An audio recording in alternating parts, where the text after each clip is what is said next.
guys. I'm currently watching JM Banquish's vlog, specifically Japan. Kasi me and my husband are planning to go to Japan. Marami na kaming plans actually. Marami na kaming naisip na puntahan, itinerary and such.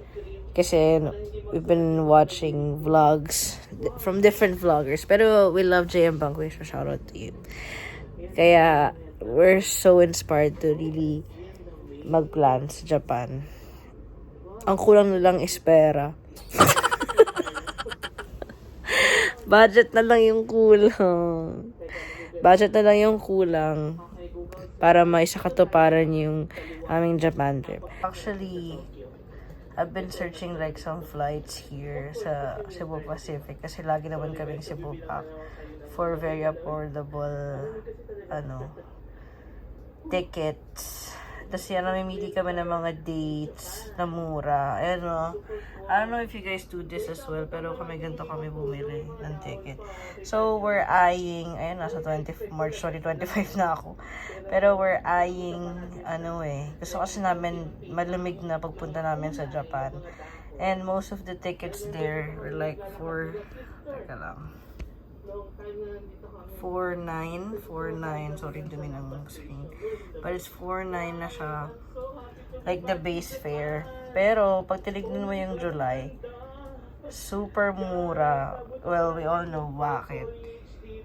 Kasi diba nga, maulan and super hot. Actually, summer na yan July and August. Sobrang init ng mga times na yan. Kaya I think, ang cheap ng pamasahe. Pero, gusto sana namin July kasi birth month namin yan parehas ng husband ko. Pero, pwede rin naman na August kasi wedding anniversary namin. Pero kasi mga araw na yan, ang iinit niyan. So, gusto talaga namin ma-experience yung fall or at least, fall or winter sana. Yun nga lang, pagka winter ka naman pumunta, mahal naman ng baggage mo kasi syempre yung lalaki ng mga coat mong dala niyan. Pero I think it's gonna be worth it. I'm watching JM Banquish's trip to Tokyo or Osaka yata yan. Osaka yata yan. Kakarating niya lang from Manila. Papunta pa lang siya sa kanyang accommodation. Ayan. So, inggit right now.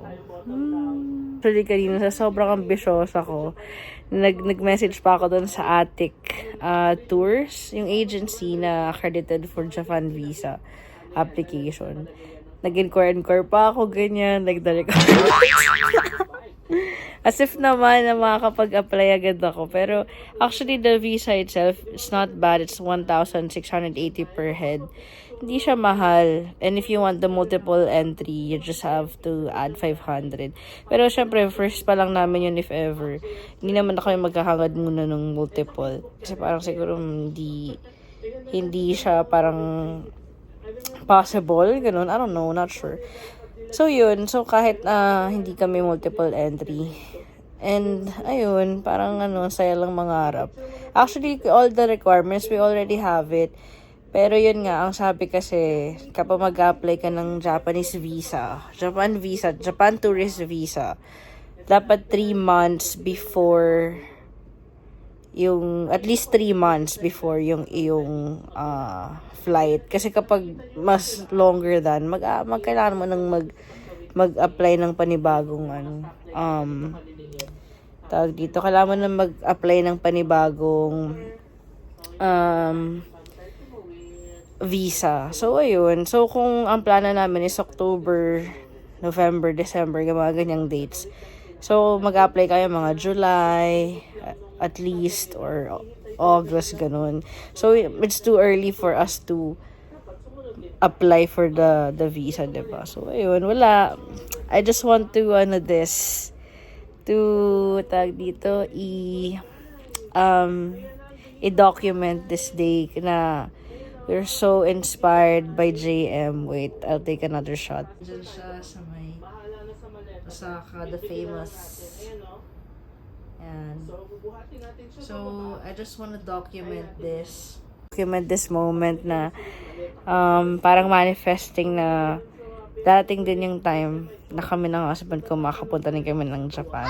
Kasi we've been to Taiwan and Bali. It's really, both good places. Pero our dream, besides US, which we're planning, is yung Japan. Parang bago kayo mapunta ng US, we want to like mapuntahan na yung Japan kasi pag galing ka na ng US tapos punta ka ng Japan, sobrang mahal ng pamasahe nun, diba?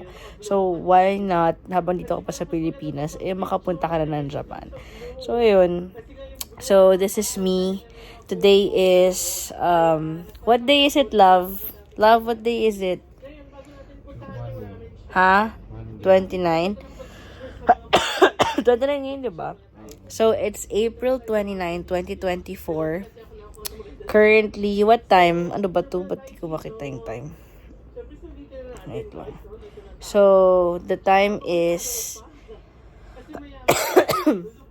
10:05. So, 10:05 in the evening. Manifesting na me and my husband will be able to go to Japan. Actually, pangarap namin sa Sapporo or sa Hokkaido eh. There are like thousands of places na pwedeng puntahan sa Japan. Pero gusto talaga namin yung sobrang lamig kasi nga, ang init. Pero ayun. So, hopefully, masundan tong video na to na nasa Japan kami ng husband ko and I'll do a vlog for that. So, ayun. Bye!